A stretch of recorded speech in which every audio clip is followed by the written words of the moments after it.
কোনো একটা গ্রামে ভীষণই ভয়ঙ্কর পেত্নী থাকতো। গ্রামবাসীরা এখনো পর্যন্ত ওর আসল চেহারা দেখেনি, কারণ এই পেত্নীটা নিজের রূপ বদলে মানুষকে নিজের বশে করে তাদের রক্ত খেয়ে তাদের মেরে ফেলতে খুবই পারদর্শী ছিল। এই কারণে ও রাতে কোথাও যাওয়া আসা করতো না। কিন্তু একদিন হঠাৎই গ্রামের এক বাসিন্দা রাজু শহর থেকে ফিরে আসতে দেরি হলো। রাম রাম রাম রাম রাম, হে ভগবান, আমাকে ওই ভয়ঙ্কর পেত্নীর হাত থেকে রক্ষা করো। রাজুর ভয় ছিল যে ওই পেত্নীটা এখানে চলে আসে তাহলে হয়তো এটার শেষ দিন হবে। ভয়ে কাঁপতে কাঁপতে রাজু ওই নিস্তব্ধ রাস্তা দিয়ে হাঁটতে লাগলো। আর তখনই আরে ভাই, কোথায় যাচ্ছ তুমি? শব্দ শুনে রাজু ভীষণ ভয় পেয়ে গেল। ওই ব্যাপারটা নিয়ে খুব হয়রান হলো যে রাত হয়ে যাওয়ার পর যখন কেউ রাতে বের হয় না, তাহলে এই রিক্সাওয়ালা এখানে রয়েছে কি করে। রাজুর বিশ্বাস হয়ে গেল যে ও আর কেউ নয়, সেই পেত্নীটাই হবে। আরে ভাই, কত দূর যেতে চাও? আমি গ্রামের দিকেই যাচ্ছি, যদি যেতে চাও তাহলে বলে দাও। হে ভগবান, রাম রাম রাম রাম রাম রাম, হে প্রভু, আমাকে বাঁচাও। আরে ভাই, ভয় পাওয়ার কোনো দরকার নেই। আমি জানি তুমি পেত্নীর কারণে ভীষণ ভয় পাচ্ছ। আমি সেই পেত্নীটা নই। তুমি এসো, চলে এসো, আমি তোমাকেই সামনে ছেড়ে দিচ্ছি। রাম রাম রাম রাম রাম রাম, তাড়াতাড়ি পালাও, না হলে আজ আমার শেষ দিন হবে। আরে ভাই, ভয় পেও না, মনুষ্যত্বের খাতিরে আমি তোমাকে সাহায্য করছি, চলে এসো। রিক্সাওয়ালার অনেকবার বলার পরেও রাজু তার সাথে গেল না, আর ওই রিক্সাওয়ালা একাই চলে গেল। হ্যাঁ, একটুর জন্য বেঁচে গেলাম, অবশেষে ভগবান আমাকে রক্ষা করেছে। যাক, এবার তাড়াতাড়ি বাড়ি পৌঁছে যাই। রাজু দৌড়ে দৌড়ে নিজের বাড়ির দিকে এগিয়ে গেল। আর তখনই পেছন থেকেও একটা মহিলার আওয়াজ শুনতে পেল। আরে ও দাদা, কত দূর যাবেন আপনি? একজন মহিলাকে রিক্সা চালাতে দেখে রাজু ওকে জিজ্ঞাসা করলো, আপনি একজন মহিলাকে রিক্সা চালাচ্ছেন? আসলে আমার স্বামী নেই, তাই সংসার চালানোর জন্য আমাকেই কাজ করতে হয়। এই কথা শুনে রাজু ওই মহিলার সাথে যাওয়ার জন্য হ্যাঁ বলে দিল।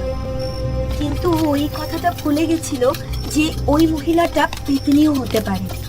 অনেকক্ষণ পর্যন্ত দুজন কথা বলতে থাকে, আর তখনই ওই মহিলাটা হঠাৎ গ্রামের রাস্তায় না গিয়ে রিক্সাটাকে জঙ্গলের দিকে ঘুরিয়ে দিল। এই দেখে রাজুর হাত পা ঠান্ডা হয়ে গেল।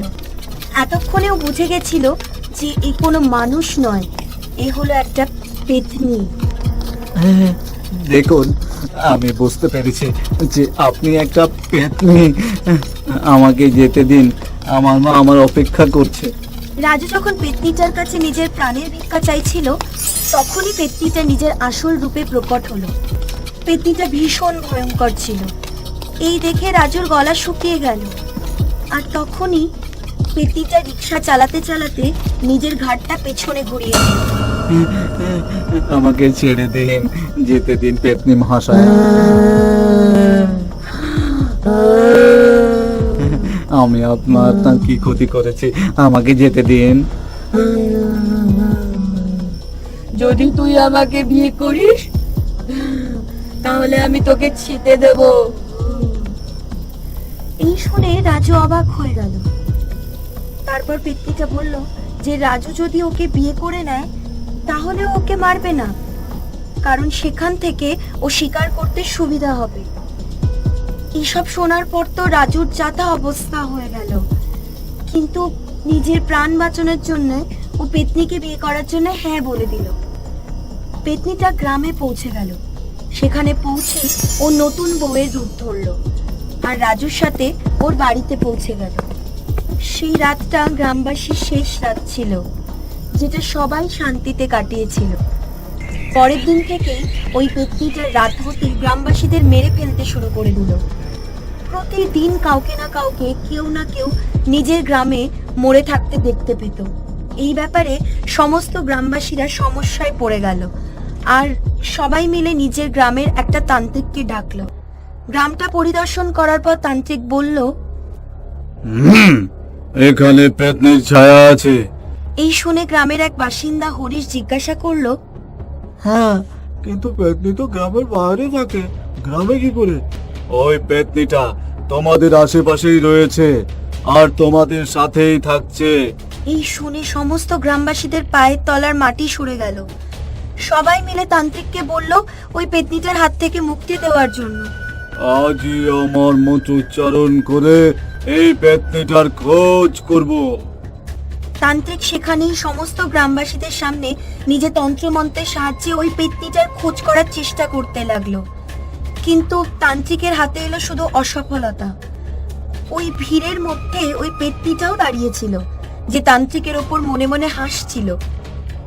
এসব দেখে রাজু ভীষণ অবাক হয়ে গেল যে তান্ত্রিকের এত চেষ্টা করা সত্ত্বেও এই পেতনিটা নিজের আসল রূপে এলো না কেন।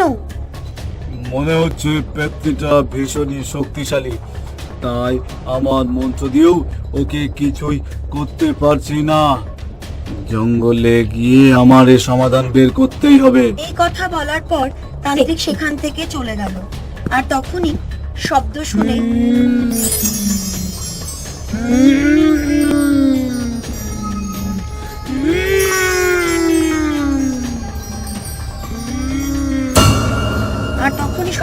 তান্ত্রিক পেছনে তাকালো। একটা মানুষকে পেতনি হতে দেখে তান্ত্রিকের সাথে সাথে সমস্ত গ্রামবাসীরা ভয় পেয়ে গেল।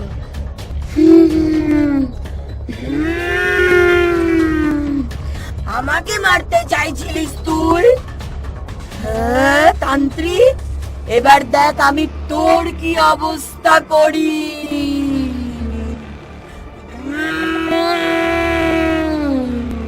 এই বলে পেতনিটা সোজা তান্ত্রিকের উপর ঝাঁপিয়ে পড়ে আর ওকে মেরে ফেলে। এই দৃশ্য দেখে সমস্ত গ্রামবাসীরা ভীষণ ভয় পেয়ে গেল আর সেখান থেকে জঙ্গলে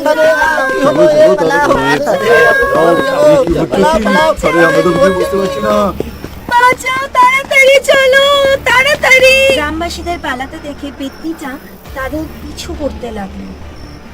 সবাই ভয়ে চিৎকার করতে লাগলো। রাতের অন্ধকারে কেউ কিছুই দেখতে পাচ্ছিল না, সেই কারণে সবাই রাস্তা হারিয়ে ফেলল। তখনই হরিশ দৌড়তে দৌড়তে জঙ্গলের অপর দিকে পৌঁছে গেল। আমি কোথায় চলে এলাম? হরিশকে একা পালাতে দেখে পেতনিটাও ওর পিছু করতে করতে সেখানে পৌঁছে গেল। এবার আমার শিকার হাতে, এবার তোকে শেষ করেই ছাড়বো। এই বলে পেতনিটা ওর দিকে এগিয়ে গেল আর তখনই সেই রিকশাওয়ালাটা সেখানে পৌঁছে গেল। ওকে ছেড়ে দে। তুই আবার এসেছিস?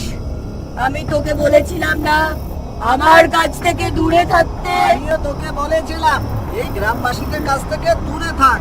দেখ আমি তোর কাজে নাক গলাচ্ছি না, তুইও গলাবি না। কথা বলতে বলতে ওই রিকশাওয়ালাটা একটা পিশাচে পরিণত হয়ে গেল। আসল কথা এটা ছিল যে পিশাচ আর পেতনির মধ্যে শত্রুতা ছিল, কারণ ও পেতনির থেকে বেশি শক্তিশালী ছিল। ওদের মধ্যে এই বোঝাপড়াটা ছিল যে পিশাচ ওকে ততক্ষণ কিছু করবে না যতক্ষণ পর্যন্ত ও গ্রাম থেকে দূরে থাকবে। কিন্তু মানুষের মাংসের লোভে পেতনিটা গ্রাম পর্যন্ত পৌঁছে গেল, যেটা ওর সব থেকে বড় ভুল ছিল।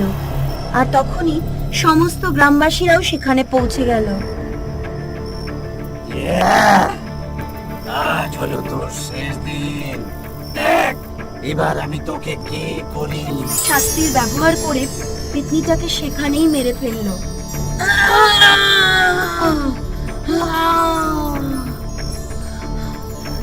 এই সাধারণ গ্রামবাসীদের জন্য তুই আমাকে মেরে ফেললি? দেখ এবার তোর কি অবস্থা করি। এদিকে রাজিও বুঝতে পারলো যে সেদিন ওই রিকশাওয়ালাটা ওর প্রাণ বাঁচানোর চেষ্টা করেছিল। নিজের ভুলের আফসোস হওয়ার পর ও সমস্ত গ্রামবাসী আর পিশাচের কাছে ক্ষমা চাইল। আমি শুধুমাত্র আপনাদের সবাইকে বাঁচানোর চেষ্টা করছিলাম। আজ থেকে আপনারা সবাই সুরক্ষিত থাকবেন। আপনাদের যদি কখনো আমার প্রয়োজন হয় তাহলে সংকোচ না করে আমাকে ডেকে নেবেন। এই বলে পিশাচ সেখান থেকে উধাও হয়ে গেল আর সমস্ত গ্রামবাসী আনন্দ সহকারে গ্রামে ফিরে গেল।